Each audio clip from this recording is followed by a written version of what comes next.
an abandoned homestead as mourners flare political tensions. Supporters of the Citizens Coalition for Change were not deterred by intimidation from those who are sympathetic to the ruling party, Zanu PF. The arrival of their leader, Nelson Chamisa, brought jubilation. The anger was palpable from those who attended the memorial service, and they demanded answers.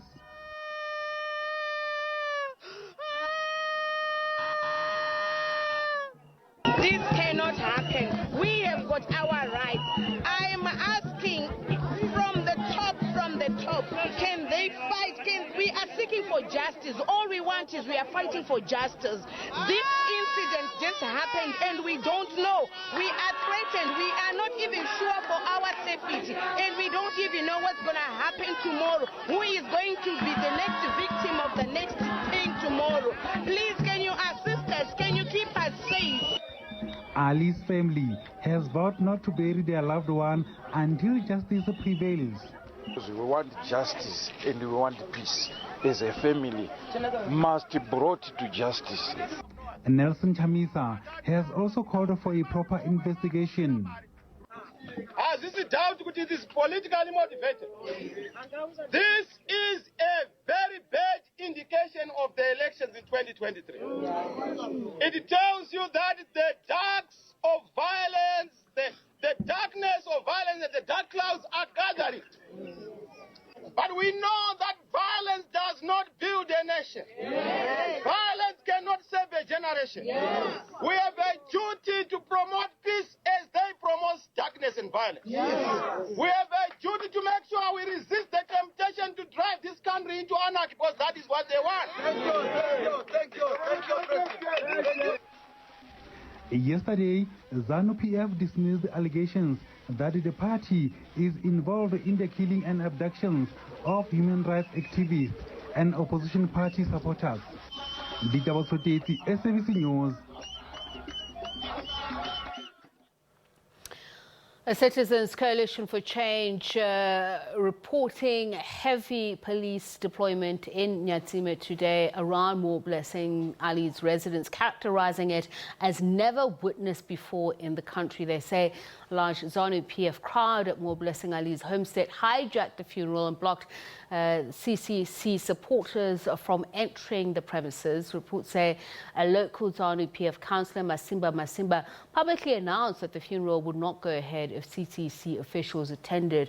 The body of Moreblessing Ali was recovered from a well at a farming community in Beatrice after the activists disappeared 2 weeks ago.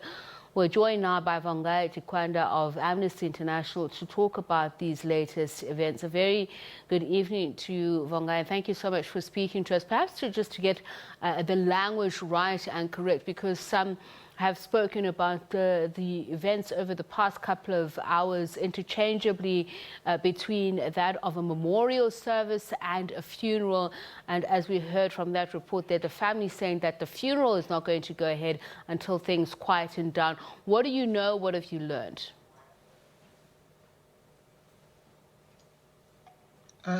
Just to say that what we know is that Moreblessing Ali died a gruesome death.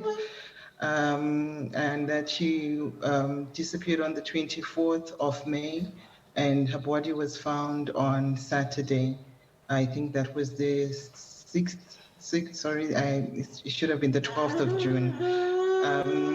And one of the things that we know is that, of course, there have been issues of tensions that have indeed risen because of the death of Moreblessing Ali.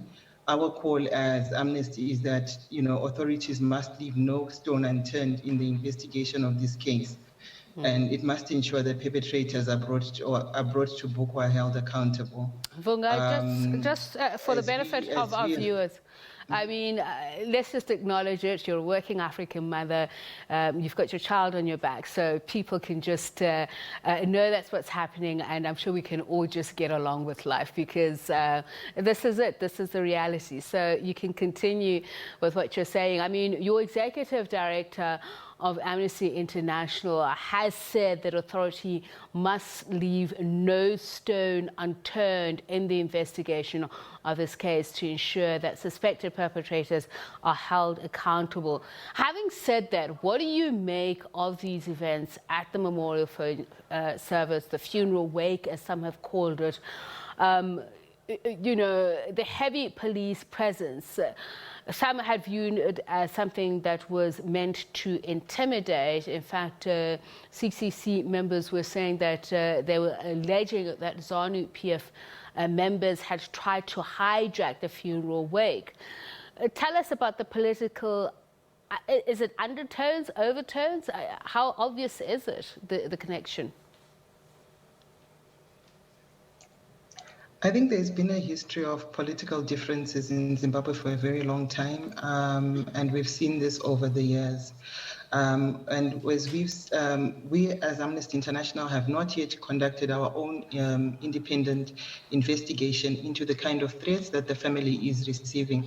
However, if the family is being intimidated, that really is quite unfortunate, because we have seen cases of in the past of political activist families being forced to bury their loved ones in the past, or mourners chased away. And what we know is that this is really a complex case. It is, and that you know, Moreblessing's family must be allowed to mourn her family. Moreblessing Ali's family must be allowed to mourn their loved one, and that authorities must ensure that they are not disturbed. As we have seen, we still continue to call for authorities to ensure that those who have been named, identified, are able to be held to account, and that justice and effective remedies are ensured for the victims and their families. I mean, obviously, this is not the first of abductions that have led to people dying or being killed in Zimbabwe.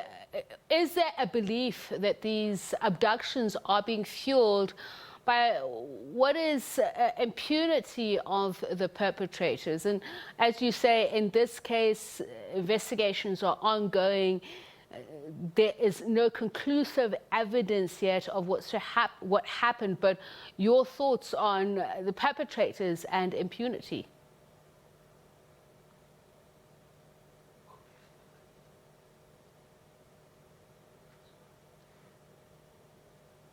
Vongai, just unmute yourself, please. Okay, sorry, I'd lost you just a bit. Could you repeat that? Yes, I was talking about the abductions being possibly fueled by impunity of perpetrators.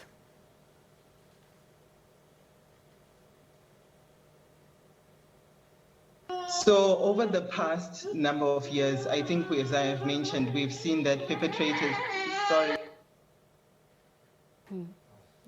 All right, unfortunately, we're going to see if we can try to reconnect with Vongai. As we said, these are the realities of an African mother who has work to do. So she, unfortunately, did the best that she could to connect with us to bring us up to speed on Amnesty International's point of view.